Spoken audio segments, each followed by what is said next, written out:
अस्सलाम वालेकुम, this is a short course by Khabar Khan lecture 8। और प्रीवियसली हमने लेक्चर में देखा था कि हम अपनी शिपिंग पॉलिसी, रिटर्न पॉलिसी और पेमेंट पॉलिसी कैसे बनाएंगे। तो उसमें हमने अपने पाकिस्तान के एटम लोकेशन होते हुए डिफरेंट पॉलिसीज बनाई थी। तो नेक्स्ट लेक्चर जो हमारे पास अब इस टाइम है, तो इसमें हम देखेंगे कि हमारे पास ऑटोमेटिक फीडबैक का जो ऑप्शन होता है वो हमारे पास कैसे वर्क करता है। उसके अलावा जो हमारे पास एक ऑप्शन होता है आउट ऑफ स्टॉक का, वो कैसे वर्क करता है। और साथ में हमारे पास जो पे आउट शेड्यूल है हम उसको मंथली करेंगे। तो सबसे पहले स्टार्ट करते हैं ऑटोमेटिक फीडबैक से। तो आप यहाँ पे आ जाएंगे अपने eb.com/sh/ovw। तो इसमें आपका ये जो सेलर अकाउंट है, सेलर हब है, बेसिकली ये यहाँ पे ओपन हो जाएगा। देखिए यहाँ पे आप देख सकते हैं सारा कुछ हमें शो हो रहा है। अब यहाँ पे इसके ओवरव्यू में अगर आप देखें तो हमारे पास शॉर्टकट्स का ऑप्शन होगा। ये देखिए ये हमारे पास शॉर्टकट का ऑप्शन यहाँ पे शो हो रहा है आपको। अब इसमें थर्ड ऑप्शन अगर आप देखेंगे, आप हमारे पास है साइड प्रेफरेंसेस। तो यहाँ पे आप क्लिक कर देंगे।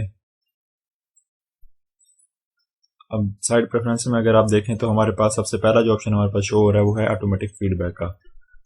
तो यहाँ पे साथ एडिट का ऑप्शन है, इसके साथ यहाँ पे क्लिक कर देंगे आप। अब यहाँ पे ऑटोमेटिक फीडबैक, ठीक है। अब इससे होता ही है बेसिकली, ईबे का एक सिस्टम है फीडबैक सिस्टम। उसमें ये होता है कि आपके जो फीडबैक होते हैं वो काउंट होते हैं। मीन्स के अगर लेट्स सपोज अगर आपने कुछ आइटम सेल किया है तो जो बायर होगा वो आपको फीडबैक देगा कि आया कि पॉजिटिव है, उसको मिला है फीडबैक, नेगेटिव है या न्यूट्रल भी होता है उसमें। तो उससे आपकी बेसिकली रेपुटेशन का पता चलता है कि आप कितने अच्छे सेलर हैं, आपके कितने सेटिस्फाइड कस्टमर हैं। तो बेसिकली ये चीज़ फिर दोनों के लिए वर्क करती है, as a buyer as a seller. तो अब इसमें एज अ सेलर भी हम उनको फीडबैक दे सकते हैं, हमारा बायर के साथ कैसे रिलेशन रहा, हमारे साथ जो बायर थे उन्होंने कैसे कम्युनिकेट किया, या उन्होंने कोई मिसलीडिंग या कोई इस तरह की स्कैम वाली कोई एक्टिविटी तो नहीं की। तो वो सारा कुछ हम यहाँ पे फीडबैक के थ्रू ही यहाँ पे प्रोसेस होता है। अच्छा, तो सबसे पहले अब हम क्या करेंगे, हम उनको ऑटोमेटिक फीडबैक यहाँ पे ऑप्शन ऑन कर देंगे, क्योंकि इतने सारे हमारे पास जब ऑर्डर आते हैं तो हमारे पास उसको मैनेज करना बहुत मुश्किल हो जाता है। तो उसके लिए बेटर ये है कि हम यहाँ पे ऑटोमेटिक फीडबैक को ही ओपन कर देंगे। तो इससे होगा ये कि देखिए यहाँ पे एक ऑप्शन है buyer has paid for item. जैसे ही बायर आइटम के लिए पे करेगा, हमारे पास जैसे ही ऑर्डर आएगा, अब उसकी जब भी पेमेंट हमारे पास कंफर्म हो जाएगी कि हाँ हमारे वॉलेट में उसकी पेमेंट आ चुकी है, तो उसके बाद हम फौरन ही ईबे उसको ऑटोमेटिकली फीडबैक उसको दे देगा आपकी तरफ से।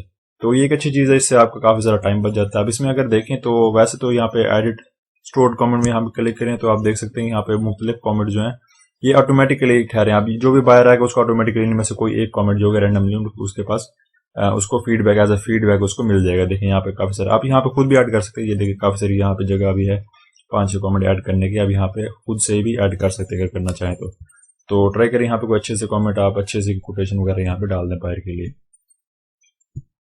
तो ये होगा, यहाँ पे फिर आप इसको सेव कर देंगे इस ऑप्शन को। ठीक है, ये हमारे पास जो फीडबैक है यहाँ पे ये अब ये सक्सेसफुली ऑटोमेटिक फीडबैक एक्टिव हो चुके हैं।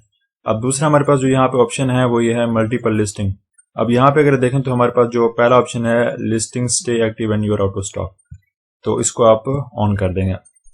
अब इसमें होता ही है कि बेसिकली जैसे ही हमारे पास कोई आइटम होता है, लेट्स सपोज हमने उसकी क्वांटिटी रखी है एक, तो हमारे पास जैसे ही ऑर्डर आता है तो वो क्योंकि वो उसकी क्वांटिटी खत्म हो जाती है तो ये भी ये लगता है कि अब ये लिस्टिंग मतलब इसके पास ये चीज़ अब बाकी नहीं रही, तो इस चीज़ को हमें एंड कर देना चाहिए। तो ये भी ऑटोमेटिकली उसको एंड कर देता है। तो अगर आप ये वाला ऑप्शन एक्टिव कर देते हैं तो इसमें ये होता है कि आपकी जो लिस्टिंग होती है बेसिकली एंड नहीं होती, उसमें सिंपली ये लिखा आ जाता है कि ये आइटम इस टाइम 0 क्वांटिटी पे है या आइटम आउट ऑफ स्टॉक है। तो इससे बेसिकली हमारे पास जो फायदा होता है, एक तो हमारे पास दोबारा से हमें लिस्ट नहीं करनी पड़ जाती, दोबारा से हमें लिस्टिंग की जो मटेरियल है वो नहीं ऐड करने पड़ जाते। और इसका जो मेन बेनिफिट है वो हमारे पास ये होता है कि हमारे पास जो सोल्ड काउंट होता है वो वहां पे शो होता है। लेट्स सपोज आपने इसके 6 पीस एक चीज के बेचे हैं, तो आपके जो 6 पीस आपने बेचे हैं ना वो बेसिकली आपको वहां पे शो हो रहे होंगे। जो बायर आपका आएगा आपकी लिस्टिंग पे वो देखेगा कि हाँ पहले भी इसने 6 आइटम बेचे हैं, तो अब ये यहाँ पे मजीद भी इसके पास क्वांटिटी पड़ी है। अगर आपके पास ये ऑप्शन नहीं होगा तो आपका जो वो काउंट, क्योंकि वो बार बार लिस्टिंग एंड हो जाएगी, तो दोबारा से लिस्ट करेंगे तो पिछला जो आपका सोल्ड आइटम है वो वहां पे शो नहीं होगा।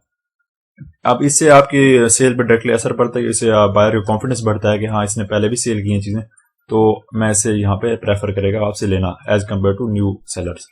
तो ये एक बड़ी अच्छी चीज है, यहाँ पे आप स्टे एक्टिव कर देंगे। अब इससे जब भी आपका आइटम कोई सेल होगा, अगर वो आउट ऑफ स्टॉक चला जाता है तो सिंपली आप उसकी क्वांटिटी जाके 2, 4, 6, 8 जितना भी आप करना चाहें वहां पे सिंपली जाके कर सकते हैं, बगैर आपको दोबारा से लिस्ट किए या सारा कुछ मैनेज किए।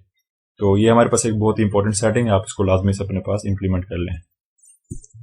अच्छा, नेक्स्ट हमारे पास जो ऑप्शन है वो हमारे पास है पेमेंट का। पेमेंट के टैब में हम जाके देखेंगे। हमारे पास जो स्क्रीनशॉट है मैं आपको दिखा देता हूँ यहाँ पे। अब देखें, ये हमारे पास एक बिल्कुल न्यू अकाउंट है, इसमें अब ये फर्स्ट सेल आई है।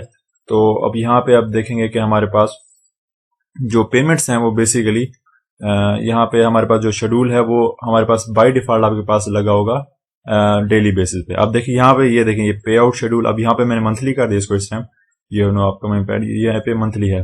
तो वरना आप यहाँ पे देख क्लिक करेंगे यहाँ पे तो आपके पास ये ऑप्शन शो होंगे। बेसिकली बाय डिफॉल्ट आपका यहाँ पे वीकली पे होगा लास्ट वाला ऑप्शन, तो आपने इसको शिफ्ट करके मंथली पे कर देना है। तो उसके मैं रीजन आपको बता देता हूँ। अब देखें हमारे पास ये जो पेमेंट्स है यहाँ पे, अब अगर देखें तो हमारे पास जो ऑन होल्ड है ये पेमेंट, ये बेसिकली हमारे पास फर्स्ट सेल आई है इस अकाउंट पे, तो हमारे पास ये पेमेंट जो है होल्ड पे चली गई है। जब हमारे पास पेमेंट यहाँ पे अवेलेबल फंड में आ जाती है देन ही ईबे हमें पेमेंट रिलीज कर देता है, और वो डेली बेसिस पे होती है। जैसे ही वो आपके पास पेमेंट आ जाती है वो फौरन आपके बैंक अकाउंट में रिलीज हो जाती है। तो सबसे पहले आपको दिखा देता हूँ ये होल्ड कैसे लगती है और होल्ड क्यों लगाई है। ये देखें हमारे पास ये उस ऑर्डर की डिटेल है सारी, हमने उस ऑर्डर पे ये डिटेल पे क्लिक किया तो वहां पे अगर देखें तो ये यहाँ पे आप क्लियरली पढ़ सकते हैं कि हमारा जो पेमेंट है उसको होल्ड किया गया ताकि ये कंफर्म कर सकें कि आया कि जो बायर है उसको उसका आइटम मिला भी है या नहीं मिला। क्योंकि हम न्यू हैं ईबे पे, तो ईबे डेफिनेटली हम पे ट्रस्ट फौरन से नहीं करेगा, वो हमें चेक करेगा कि आया कि ये आइटम डिलीवर भी कर रहा है कि नहीं कर रहा, और जो डिलीवर आइटम है क्या उससे बायर सेटिस्फाइड है भी या नहीं है।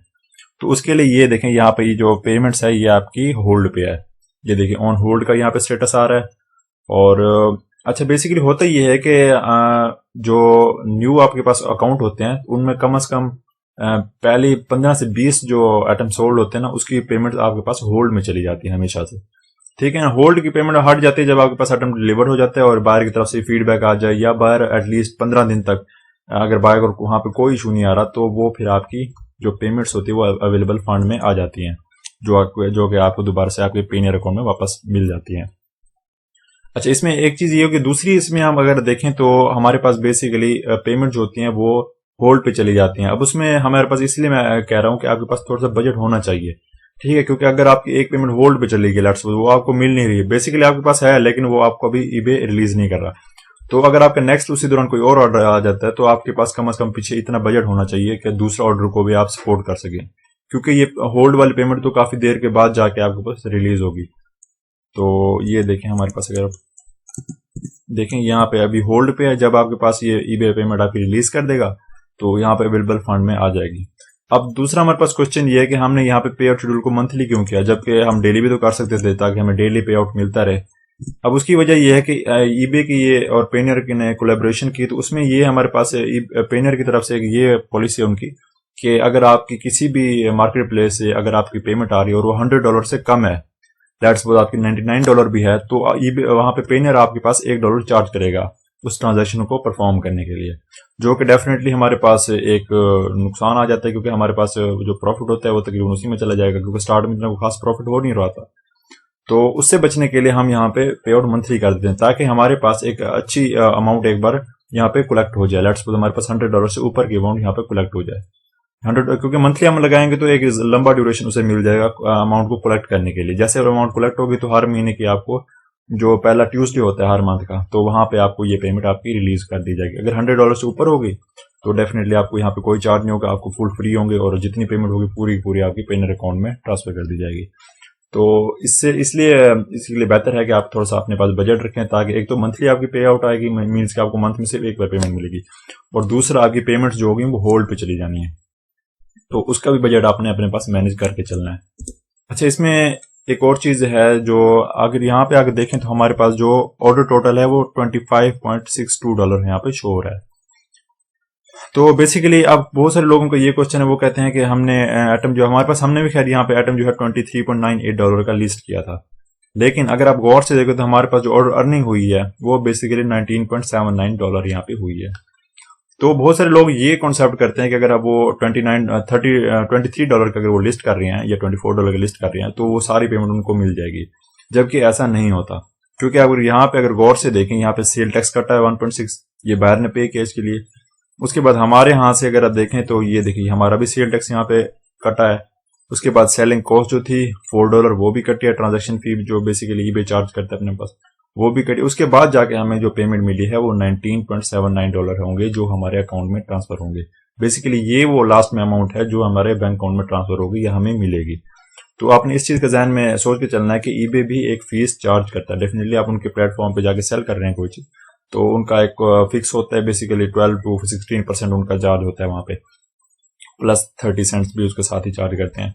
तो ये देखें हमारे पास अब जो लिस्टिंग प्राइस थी वो $23.98 थी, जबकि हमें मिल कितनी रही है $19.79। तो ये सारी चीजें थी जो बेसिकली छोटी छोटी कॉन्सेप्ट थे जो समझाने थे यहाँ पे। तो मिलते हैं इंशाल्लाह नेक्स्ट वीडियो में, उसमें हम नेक्स्ट चीजें डिस्कस करेंगे, इसको फर्दर एनालाइज करेंगे। और इंशाल्लाह अगर आपको कोई क्वेश्चन है तो आप पूछ सकते हैं, इंशाल्लाह उसका आंसर कर दिया जाएगा। Thank you and Allah Hafiz.